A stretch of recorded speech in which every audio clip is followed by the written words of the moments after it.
రాజన్న బిడ్డగా షర్మిల రాజకీయాల్లో రాణిస్తున్నారా? వైసీపీ అధినేత జగన్ తన ఫస్ట్ టార్గెట్ గా ఎంచుకున్నారా?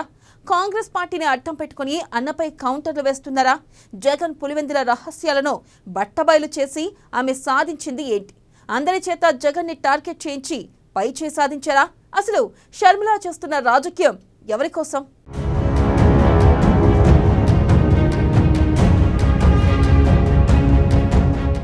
జగన్ వదిలిన బాణంగా రాజకీయంలోకి షర్మిల.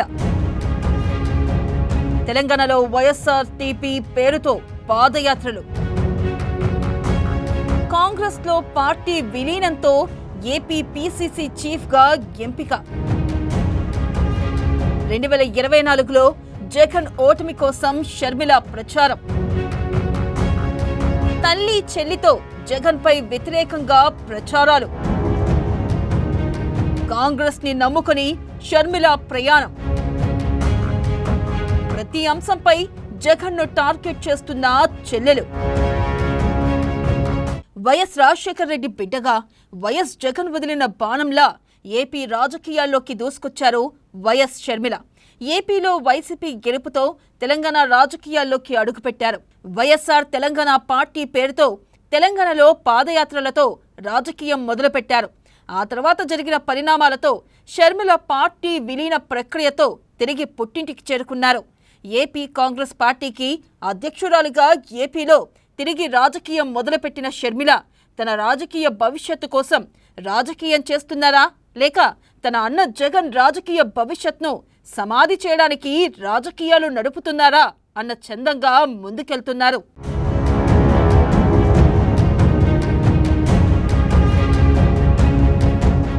2024 ఎన్నికలలో వైసీపీ ఓటమే తన ప్రథమ కర్తవ్యం అన్న చందంగా జగనన్న మీద తన సోదరి సునీతతో కలిసి విరుచుకుపడ్డారు షర్మిల.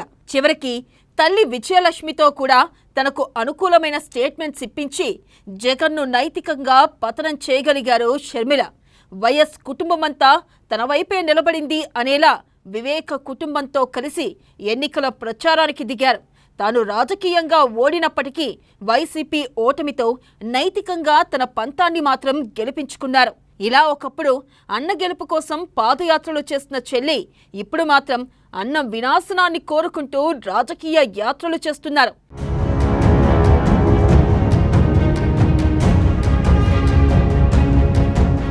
ఇక రాష్ట్ర విభజనతో ఏపీలో కాంగ్రెస్ పార్టీ రాజకీయంగా పూర్తిగా సమాధైపోయింది.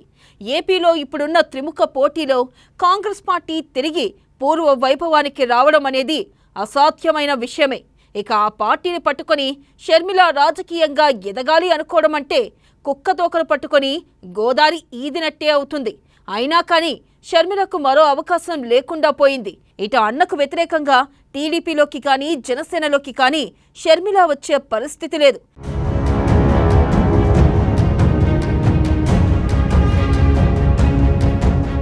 అలాగే తన తండ్రి రాజకీయ విలువలను పుణికిపుచ్చుకొని రాజకీయం చేస్తున్నాను అంటూ చెప్పుకుంటున్న షర్మిల రాజశేఖర్ రెడ్డి విభేదించే బీజేపీ పంచన చేరలేదు.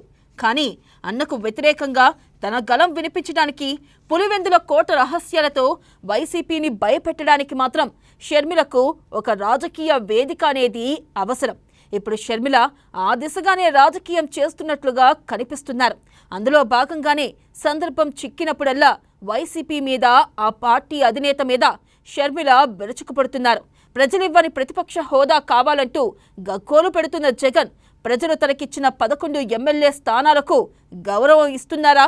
అసెంబ్లీకి వెళ్లి చట్టసభలలో ప్రజా సమస్యల మీద పోరాడడానికి భయపడే మీరు మీ ఎమ్మెల్యే పదవులకు రాజీనామా చెయ్యండి అంటూ వైసీపీ నేతలను నిలదీస్తున్నారు షర్మిల.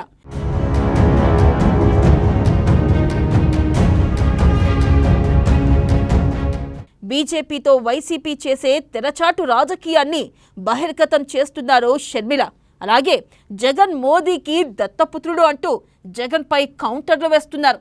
ఇలా తన ఎదుగుదలకు కాకుండా తనను మానసికంగా, వ్యక్తిగతంగా, రాజకీయంగా, ఆర్థికంగా నమ్మించి దెబ్బ కొట్టిన తన ప్రత్యర్థి జగన్ వినాశనానికే తొలి ప్రాధాన్యమంటున్న షర్మిల రాజకీయంగా ఎదిగేది ఎప్పుడు అనేది చూడాలి మరి.